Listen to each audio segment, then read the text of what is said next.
এইখিনি আমাৰ পেকিঙৰ কাম চলি আছে। চব হাফ কেজি পেকেট বনাই আছোঁ আমি এতিয়া। মানে যি 40 কেজি মানৰ অৰ্ডাৰ এটা আছে, তো তাৰ কাৰণে আমি ৰেডি কৰি আছোঁ।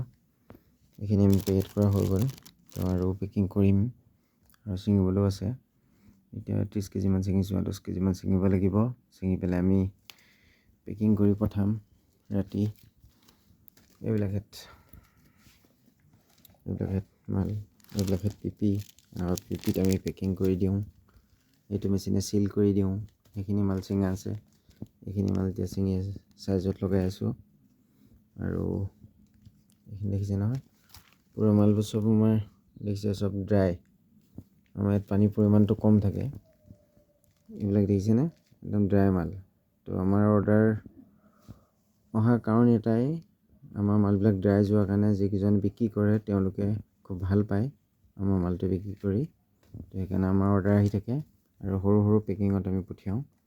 সৰু পেকিঙত পঠিওৱাৰ কাৰণ এটাই, তেওঁলোকে বেপাৰীয়ে 1 কেজিকৈ নিকিনে ন, তেওঁলোকে ৰিটেইল কিনে, বিক্ৰী কৰে ন।